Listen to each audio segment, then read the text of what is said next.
Que estamos grabando, dejen presento.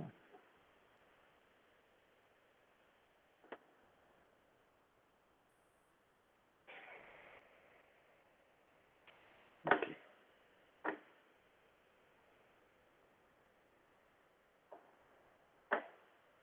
Ahí están viendo la presentación. Sí, sí, Perfecto. sí se ve. Sí, bueno, el curso, pues al final de cuentas le llamé Matemáticas para Ciencias Computacionales, porque muchas de las de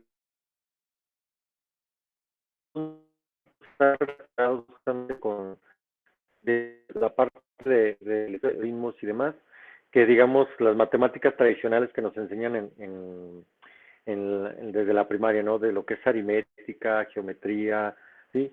Estos son otro tipo de matemáticas que tal vez no son efectivamente del día a día, o bueno, no tradicionalmente no nos las enseñan, pero van a ver ustedes que tienen mucha relación justamente con la parte de ciencias computacionales, no se diga, pero también con la vida diaria, ¿sí?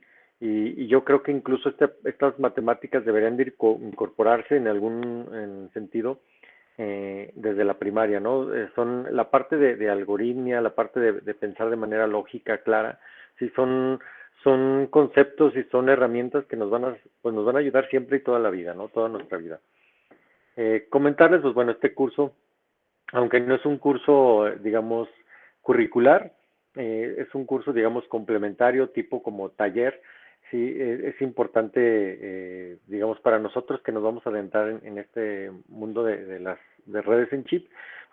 Y como la ciencia de redes, sí, y la parte de los algoritmos que se van a estar trabajando, trabajan mucho sobre la parte de grafos, sobre la parte de conjuntos, sobre la parte de inducciones.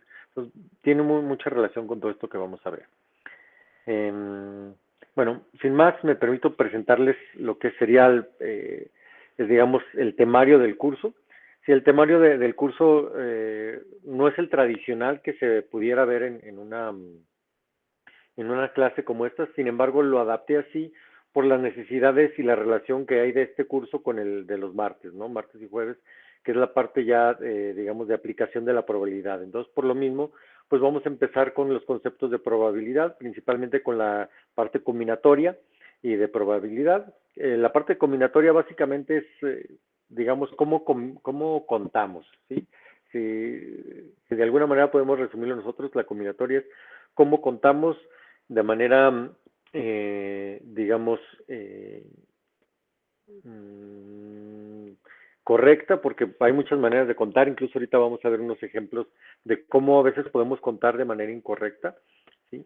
Y prácticamente en el conteo se basa la probabilidad y en la parte de los conjuntos está también la parte del contar de manera adecuada y eso también se traslada a la parte de probabilidad. Por eso lo importante desde el principio empezar a visualizar la parte de las cuentas y de cómo están los elementos, ¿no? de nuestros conjuntos. Eh, Ahí vamos a ver también la parte pues de coeficientes binomiales, digamos, cómo se cuenta de manera avanzada, que tiene que ver con todo esto de las permutaciones, combinaciones y demás. De ahí nos adentramos a la parte de probabilidad, la parte básica, lo que es eh, digamos, los eventos, el conjunto de eventos, etcétera. Recordar que hay tres definiciones dentro de la probabilidad, probablemente las veamos las tres, ¿sí? Viene luego el concepto de variable aleatoria al final de este primer tema. Se digan, más o menos yo lo pienso que van a ser estas primeras 3 semanas, prácticamente todo febrero nos lo llevamos con esto.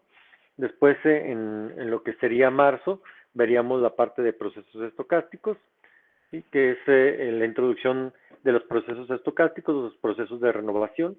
¿Sí? Normalmente yo me voy a enfocar, aunque los procesos estocásticos son muy amplios, yo me voy a enfocar en los procesos estocásticos que vamos a necesitar. Ahí es donde me voy a enfocar. Digan los, mm, los temas que vamos a estar viendo van en ese sentido y dejamos fuera a algunos otros, ¿no? Eh, por ejemplo, viene lo que es un proceso de Poisson, que tiene mucho que ver con la parte de pues, los procesos de arribo que vamos a estar caracterizando, las cadenas de Markov, que es una cadena de Markov y cómo está relacionado con los procesos de Poisson y con el estudio de algunos sistemas. Después vamos a ver un tema un poquito más general, que son los procesos gaussianos, ¿sí?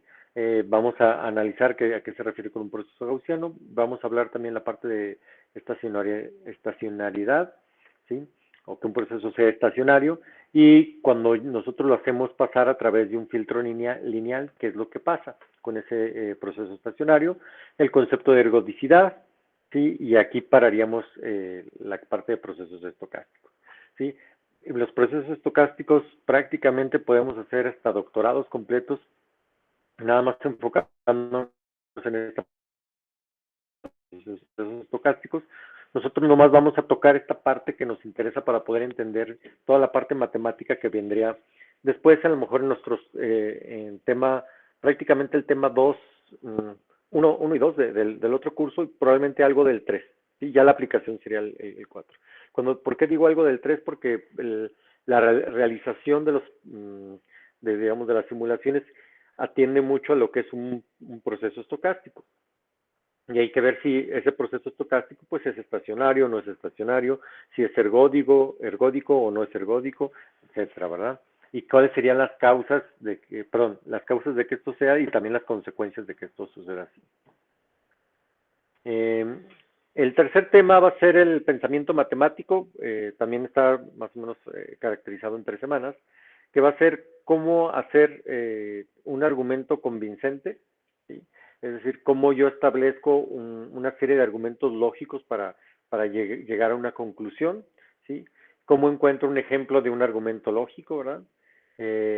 Vamos a hablar también de lo que es la recursión y la inducción, ¿sí? Lo que nos va a llevar también a la parte de la lógica como el gran tema de estudio, y las invariantes matemáticas. ¿A qué nos referimos con un invariante, verdad? En términos matemáticos y de lógica, ¿verdad? Normalmente vamos a ver que son, digamos, aseveraciones, ¿sí? Que nosotros podemos hacer o garantizar que ocurran en cualquier momento, ¿no? Por eso se llaman invariantes. Y la última parte de nuestro curso es la introducción a la teoría de grafos, que es justamente ver lo que es un grafo, lo que es la parte de los ciclos, las clases de grafos, los parámetros de los grafos, y finalmente lo que son los flujos dentro de los grafos y los matches, y empatar o hacer pares, digamos, o parejas dentro de los grafos. Son problemas discretos, de las matemáticas discretas, que bueno, algunos nacieron en la parte de los grafos pues desde Euler, ¿sí? Hasta nuestros días todavía siguen siendo muy utilizados, y lo curioso de todo este tipo de teoría de grafos es que pues existen algoritmos para resolver algunos problemas típicos de la teoría de grafos. Sin embargo, la mayoría de estos problemas son de tipo NP. En su momento platicaremos de lo que es un problema tipo NP. ¿Sí? Normalmente decimos que es no polinomial, ¿sí? Lo que significa que no hay una solución un algoritmo que tenga una solución a la cual llegue en un tiempo acotado. Normalmente lo puedo tardar, ¿sí? Muchísimo, ¿no? Dependiendo sobre todo del tamaño del problema, ¿verdad? Recordar que esto lo podemos incluso ver de manera rápida en un grafo. Imagínense ustedes 3 nodos o 3 esferas conectadas, ¿sí? Digamos, cada esfera tuviera, por ejemplo, una línea de conexión con las otras. Entonces yo puedo, y regresando al tema original, que es, yo quiero contar cuántas líneas necesito para conectar estas 3 esferas. Y pues ustedes pueden decir, ok, para conectar la primera necesito 1, 2, para conectar con las 2 primeras, y la otra simplemente requiero otro más, ¿verdad? Sin embargo, alguien puede decir que ocupamos 2 para cada una y pudiera verse como si ocupáramos 6 líneas de conexión, ¿sí? Y esto tiene mucho que ver con el tema que vamos a ver ahorita de cómo cuento de manera eficiente. Sí, para 3 esferas no hay problema, pero ¿qué tal si les digo o les pido el mismo número para 100 esferas o para 1000 esferas?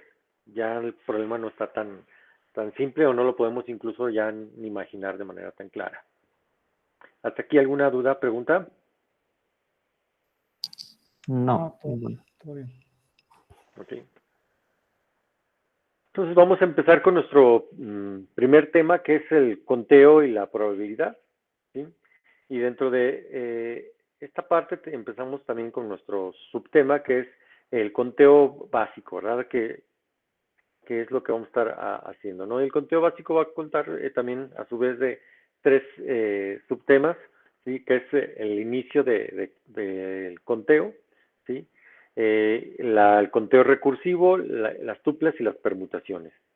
En la parte del conteo, perdón, del inicio del conteo vamos a ver, bueno, por qué necesitamos contar, la regla de la suma, por qué no usar la regla de la suma, ¿sí? Un lenguaje conveniente para la parte de contar, que son los conjuntos, y cómo generalizamos la regla de la suma. Sí, esto bueno, yo espero que no nos lleve mucho tiempo. Ok, ¿por qué contar? Bueno, contar es una de las, digamos, tareas básicas en las matemáticas, ¿no? Y también una de las tareas básicas incluso en la vida de cualquier hombre o mujer, ¿no? Por ejemplo, uno siempre está contando, eh, eh, puede uno estar contando hasta el tiempo en términos de cuántas horas, cuántos minutos me lleva a hacer esto, o cuánto tiempo me falta para que ocurra tal o cual evento, ¿sí? O incluso yo puedo decir, bueno, si estoy, digamos, haciendo una tarea, sí quiero contar cuánto tiempo me va a llevar esa tarea o cuántas repeticiones de esta tarea puedo hacer en determinado tiempo. Eso por, digamos, lo más, pero en lo menos hasta puedo decir, bueno, no sé, de cuántas almohadas hay en la cama, ¿sí? Cuántas cobijas hay en la cama, o sea, siempre estamos tratando de contar, ¿no? Y es algo inherente a nuestra vida, ¿no? Contamos ya sea desde los pasos, ¿sí? Las puertas que tengo que cruzar, etcétera, ¿no? Y el objetivo es justamente decir cuántos objetos hay, ¿sí? Sin realmente contarlos de uno a uno, ¿sí? La idea del conteo es justamente hacer un conteo basado en herramientas matemáticas, donde yo puedo llegar a contar el número de elementos de algo sin necesidad de ir a contarlos realmente de uno por uno, ¿verdad? Esa es la idea de contar. Y se utiliza en muchas partes de las matemáticas y tiene diferentes aplicaciones. Por ejemplo, contar el número de pasos de un algoritmo, ¿sí? O el número de sumas, el número de restas, ¿sí? Y eso tiene mucho que ver con la parte del cómputo de la complejidad o el cálculo de la complejidad. Y otra de las cuestiones que también vamos a utilizar mucho es la parte del cálculo de probabilidades. Cuando yo sé exactamente, por ejemplo, algo clásico, ¿no? Yo quiero saber, por ejemplo, cuántas, mmm, eh, cuántas cartas, digamos, de corazón, ¿sí? Hay en una baraja inglesa, por ejemplo, ¿sí? Entonces, pues primero tengo que saber cuántas cartas hay en una baraja inglesa, ¿verdad? Y la otra es también tendría que conocer yo un poquito justamente de cómo se separan o conocer, digamos, los diferentes símbolos que hay en la baraja, ¿sí? Si se repiten o no se repite, cuántas veces se repite, ¿no? Entonces, bueno, pero para esto, pues tengo que conocer un poquito más del problema, ¿no? Y en ese sentido yo puedo decir, bueno, ¿cuál es la probabilidad de que si saco yo una carta de la baraja, pues sea de corazón, ¿verdad? Entonces para eso tendría que calcular primeramente, o lo vamos a ver más adelante, cuántas cartas de corazón hay y cuántas cartas totales hay en mi baraja, ¿verdad? Un ejemplo de cómo contar de manera, digamos, práctica es, vamos a suponer que un país, un estado, una región introduce un nuevo formato de placa de licencia, perdón, de placa en nuestros automóviles. Aquí tenemos un ejemplo ruso que tenemos, las rusas tienen 3 dígitos y 3 letras y tienen un código regional, en este caso 78, que es el código de Rusia, ¿no? Entonces, para cada uno de los dígitos tenemos 10 opciones, ¿sí? Y para las letras se utilizan solamente 12 opciones, es un alfabeto ruso, sin embargo, se utiliza las letras del alfabeto ruso que son similares al alfabeto latino, ¿sí? Entonces la pregunta es, ¿tendré suficiente placas para todos los habitantes, digamos, de Rusia, ¿sí? O de la región? ¿Sí? ¿Cuántas combinaciones pudiera yo tener? ¿Sí? Ok, eso es algo que vamos a resolver no ahorita, sino más adelante, ¿no? Y bueno, regresando también un poco a lo que sucede aquí en México, acá también tenemos, acuérdense, nuestras placas, también tienen cierto número de letras, cierto número de números, entonces también podemos sacar cuántas placas realmente hay por estado, o incluso puede haber por, por país, ¿verdad? Ok, una de las cuestiones básicas para, digamos, la parte de conteo es la regla de la suma, ¿sí? Es una regla muy sencilla, sin embargo, hay que pensarla a veces 2 o 3 veces antes de irse con nuestra primera idea. Y es muy simple, ¿no? Dice, si existen K objetos de un primer tipo y entonces existen N objetos de un segundo tipo, ¿sí? Dice, entonces tendremos N más K objetos de cualquiera de los dos tipos, ¿sí? Es decir, simplemente yo tengo, por ejemplo, aquí son 7 pedazos de pizza, ¿sí? O 7 lugares donde puedo comer pizza, y tengo 5 lugares donde puedo comer hamburguesas. Entonces, para elegir, yo tengo, sumando los dos, serían 7 más 5, serían 12 lugares donde yo puedo elegir dónde ir a comer, ¿sí? Sí, se fijan, es muy simple, simplemente sumamos, ¿no? Por eso la regla de la suma. ¿Sí? Hasta ahí creo que a lo mejor suena un poquito hasta de primaria, pero es importante. ¿Sí? Pero bueno, ahora vamos a trasladarlo un poquito a algo tal vez más complejo y vamos a ver cómo sería un movimiento de una pieza, por ejemplo, en un tablero de ajedrez. Vamos a suponer que una pieza que está justamente en la esquina inferior izquierda, ¿sí? Se quiere mover a la posición que está arriba, donde está ahí más o menos como en medio del tablero, ¿no? Y la pregunta es, ¿cuántos movimientos tiene que hacer, ¿sí? Para llegar justamente a esa posición? Si solamente se puede mover en un paso, ya sea hacia la derecha o hacia arriba, ¿sí? Entonces, bueno, eh, lo podemos nosotros realmente hacer este movimiento de varias maneras, ¿sí? El primero, como se puede ver aquí en la derecha arriba, si yo puedo ir primero todo a la derecha, ¿sí?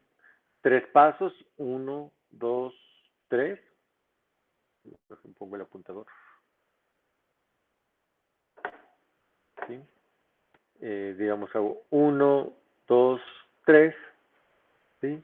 Y después me muevo hacia arriba, sería 1, 2, 3, 4, 5, ¿sí? ¿Cuánto me moví? Bueno, 3 hacia un lado, 5 hacia arriba, serían 8, ¿verdad? O también puedo hacer esta. 1, 2, 3, 1, 2, 1, 2, 1. ¿Sí? Se fijan, en ambos casos son 3 y 2 son 5 y 2 son 7 y el último serían 8. Siempre son 8 movimientos. ¿Sí? Y esto, bueno, no es una coincidencia, ¿verdad? ¿Por qué no es una coincidencia? Porque si se digan, a mí nada más se me permite moverme o hacia la derecha o hacia arriba, ¿sí? De tal manera que si yo quiero, o yo lo pudiera ver como un esquema, digamos, de renglón-columna, donde yo primero me preocupo por llegar al renglón y luego me preocupo por llegar a la columna. Entonces, pues, si yo quiero estar en un renglón y una columna en específico, ¿sí? El número de pasos que tengo que dar o movimientos hasta llegar a una columna, ¿sí? En una sola dirección, ¿sí? Es decir, moviéndome en la dirección o de la columna o cambiando de columna, es fija, ¿no? ¿Verdad? Y también si lo hago para la parte de los renglones, también es fija, ¿sí? Entonces, se aplica la regla de la suma y justamente es, si tienes 3 para moverte a la columna y tienes 5 para moverte al renglón, serán siempre, siempre serían 8, ¿verdad? Ok, bueno, es justamente esto, ¿no? Lo que platicábamos, que existen dos tipos de movimientos, moverse a la derecha y moverse hacia arriba. Y para llegar a la columna 4 necesitamos 3 movimientos hacia la derecha y para llegar a renglón 6 necesitamos 5 movimientos hacia arriba. En total 3 más 5 serían 8 movimientos. Ok, analicemos este código. Bueno, no sé qué tan familiarizados estén ustedes con Python, ¿sí? Pero bueno, este código realmente es un for, ¿sí? Un for, digamos, en este caso va de 1 al número que está ahí.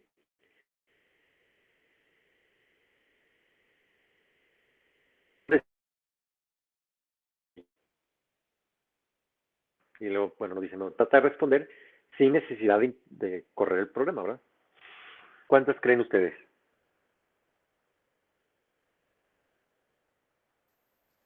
Pues parece que 8. Exactamente, el primero imprime 3 y el segundo imprime 5, ¿verdad? Entonces, otra vez aplicando la regla de la suma, serían 3 más 5. Vean que esta regla de la suma es algo así como que tal vez, no sé si ustedes alguien se las enseñó, ¿sí? Pero es algo como que te suena mucho sentido común, ¿verdad? ¿Sí? Aquí o la idea de plantearlo ahorita es que en algunos casos sí parece ser un sentido común, pero en otros casos no va a parecer sentido común, por eso la idea de traerla pues a consideración ahorita, ¿no? Muy bien, y entonces en este caso, si tenemos algo similar, ¿sí?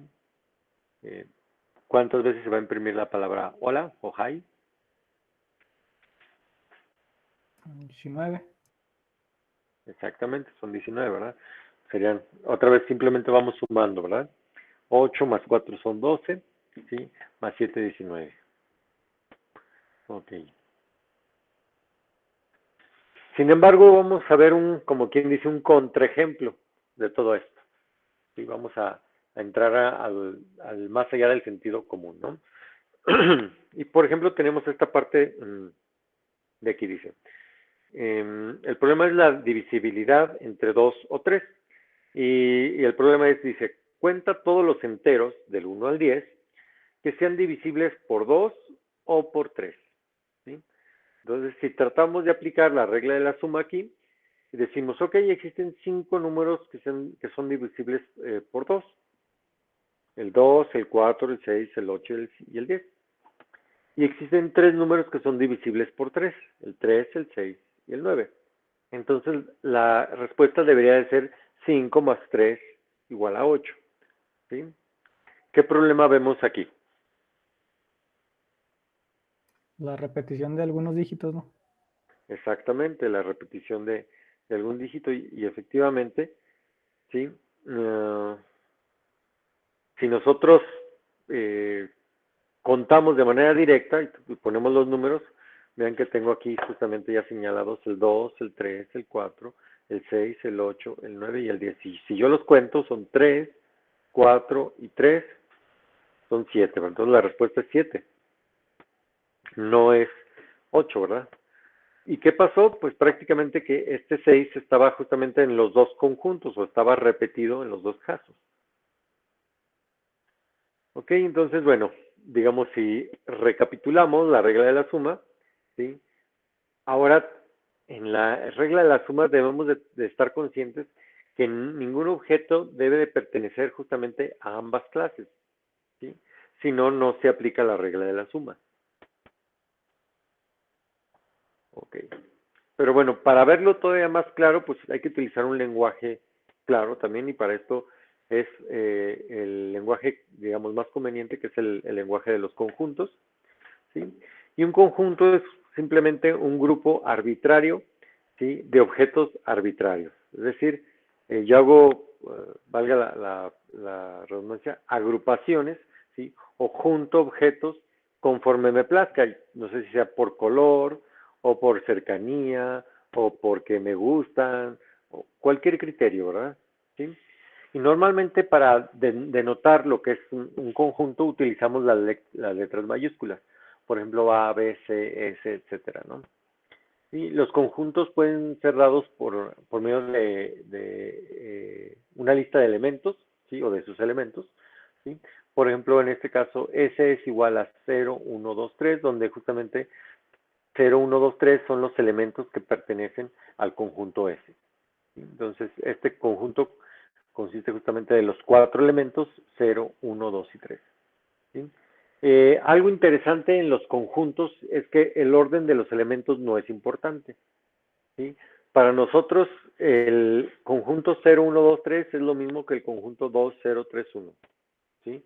No es una lista ordenada, simplemente es una lista. También las repeticiones en la lista de elementos no son importantes. Es decir, que 0, 1, 3, 2, 3. ¿Sí? Se fijan ahí en el segundo caso, 1 y 3 están repetidos, sin embargo, no importa. ¿Sí? Ese conjunto es igual al otro, ¿verdad? Porque son conjuntos, ¿verdad? ¿Estamos? ¿Dudas hasta aquí? No, todo bien. No. Ok. Ok. Y bueno, justamente para nosotros los conjuntos nos dan un lenguaje adecuado, ya que los conjuntos matemáticos juegan un rol muy importante y fundamental en las matemáticas, ¿no? Para nosotros un conjunto puede ser cualquier cosa, por ejemplo, este conjunto que, bueno, a simple vista parece ser no tener mucho sentido, por ejemplo, 0, raíz de 2, Isaac Newton y un duende que ande por ahí, ¿sí? Sin embargo, también dice, hay algunos posibles errores, ¿no? Por ejemplo, construir un conjunto que consista de todos los conjuntos es una construcción, dice, peligrosa, ¿sí? Eh, ¿por qué, por qué será esto? ¿Alguien lo pudiera explicar o lo alcanza a ver? Construir el conjunto que tenga todos los conjuntos.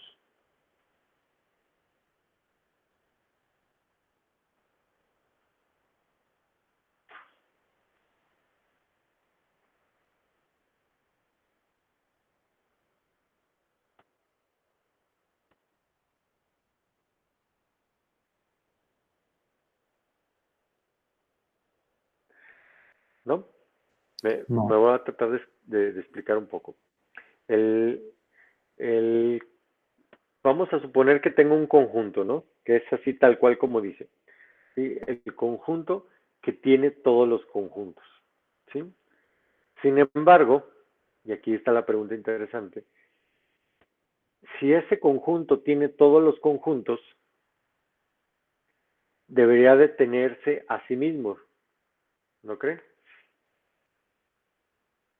O sea, es decir, si yo tengo una bolsa, por así decirlo, imagínense que tengo, no sé, o este estuche, ¿no?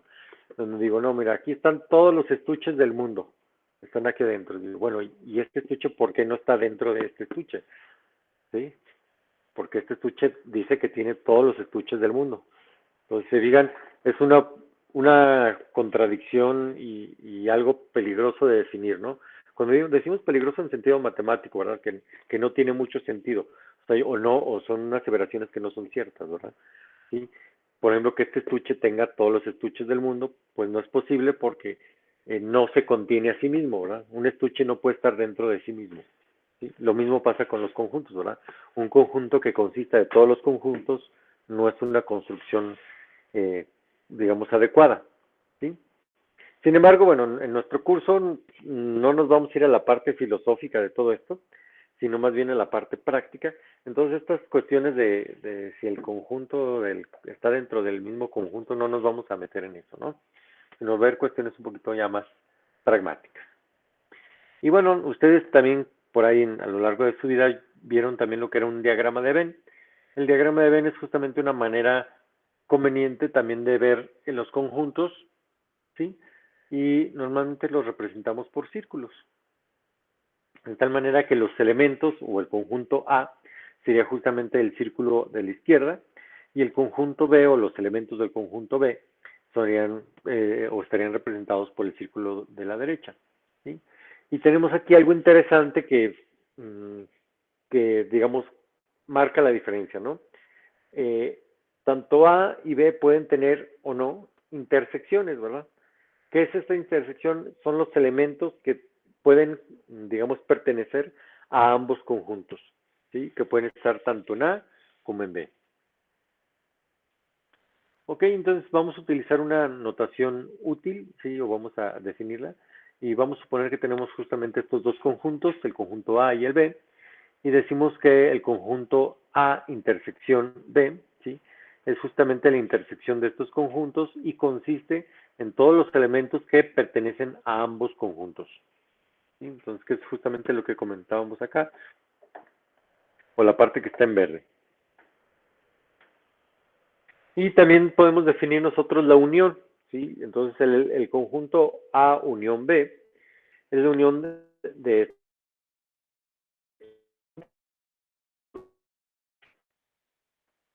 elementos. Si nosotros lo quisiéramos ver, digamos, de algún otro color, tendría que ser la totalidad de estos dos eh, círculos, ¿sí? Tenemos que el número de elementos en el conjunto A se determina como dos barritas y una A, y este pudiera ser incluso infinito, ¿no? Por ejemplo, el número de elementos en los números enteros, ¿no? Realmente es un número infinito, ¿sí? Un conjunto infinito, ¿sí? O el número de elementos que serían, por ejemplo, los números eh, entre 0 y 1, ¿no? También serían un número infinito. Bien, una vez que vimos estos conceptos, nosotros podemos generalizar lo que sería la regla de la suma. ¿Sí? La regla de la suma ya la habíamos planteado así, ¿no? Y decía que si existe un conjunto A con K elementos y un conjunto B con N elementos, ¿sí? Y dice, y si estos conjuntos no tienen elementos en común, entonces A unión B tiene N más K elementos, ¿sí? Es decir, ahora sí lo podemos ver hasta gráficamente, donde A y B no tienen una intersección. Entonces, la unión de estos dos es simplemente lo que hay en un conjunto más lo que hay en otro conjunto. Dice, pero ¿qué pasa si nosotros queremos contar el número de elementos en la unión en el conjunto de abajo? Vean que tenemos aquí una clara intersección, entonces ya no podemos decir que son todos los elementos de A más todos los elementos de B. ¿Por qué? Porque hay unos elementos que están tanto en A como en B. Quiere decir que si los hacemos la suma, lo estaríamos contando dos veces.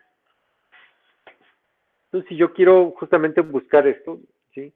Y consideramos justamente que A más B es la regla de la suma, entonces estaríamos erróneos, ¿verdad? Entonces contamos los elementos que pertenezcan tanto a A y B y realmente si lo hacemos como habíamos comentado anteriormente, lo estaremos contando dos veces. Entonces podemos nosotros determinar justamente que el número de elementos sería A más B, pero ahora le vamos a restar esos números que están repetidos. Y esos números que están repetidos es simplemente la intersección de A y B.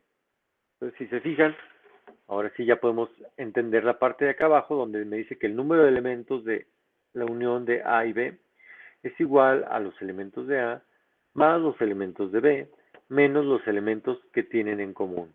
En este caso, la intersección de A y B.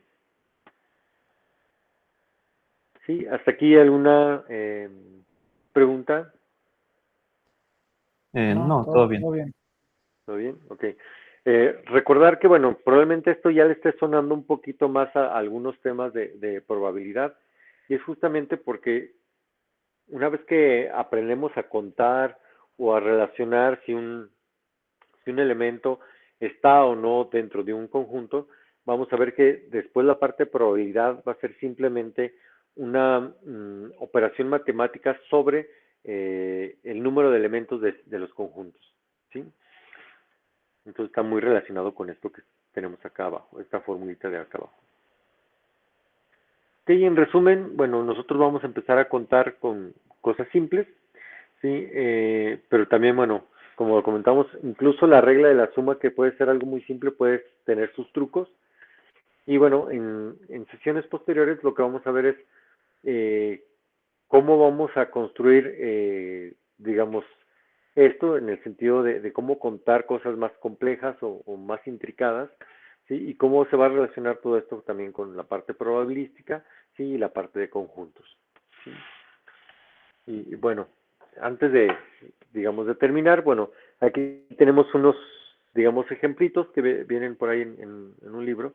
Dice, considera el conjunto 1, 2, 4, 6 y 7 y el conjunto 1, 2, 3, 5 y 7. ¿Sí? La pregunta es, ¿cuál es la intersección de A con B, ¿sí? De los conjuntos A y B? ¿Sí?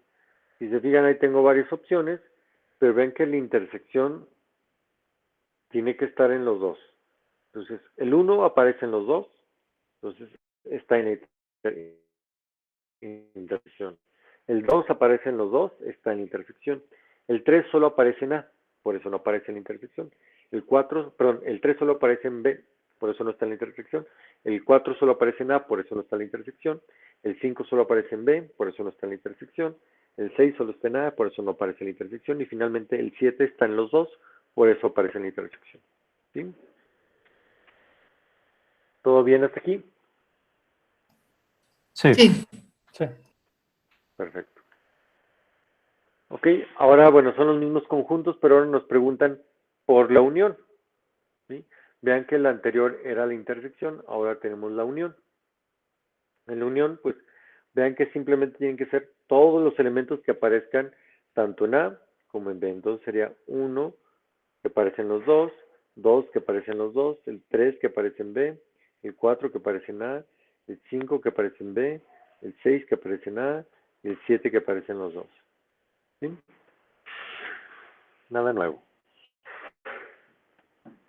A ver, aquí dice, voy a tratar de no leerlo y quiero que me den un número. Lean, ¿sí lo alcanzan a leer? ¿Se ve claro?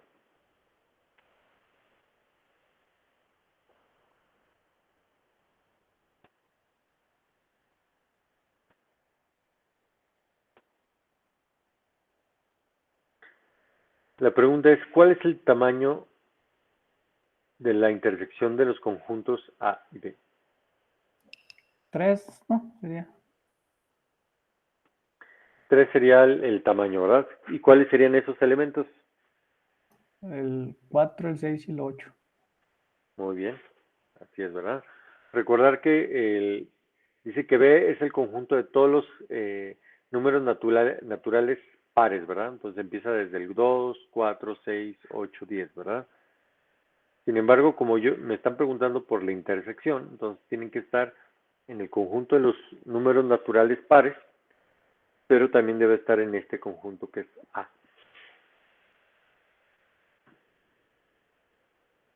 ¿Ok?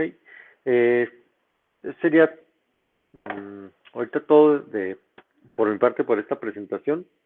Estoy trabajando en la parte de las presentaciones y temarios, todavía no he terminado, pero bueno, ya quería empezar el día de hoy para no hacerlo también más tardado el inicio, ¿no?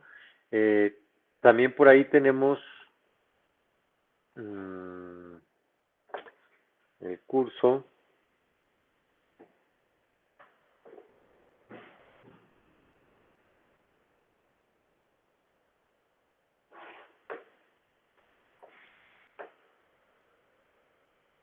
Sí, aquí, bueno, ya tienen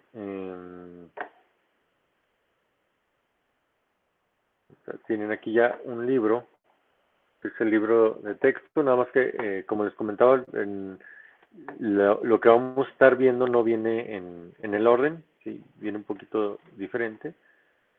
Eh, si fijan, nosotros prácticamente empezamos en la parte de conteo, ¿sí? Y luego vamos a seguir con la parte de probabilidad, ¿sí? Entonces les recomiendo que pues hagan a lo mejor unas lecturas para enfatizar más todo esto que vamos a estar viendo acá, ¿no? ¿Sí? Ok. Sí, igual voy a ir subiendo esto que grabamos, de hecho dejen de grabar, ya detuve la grabación.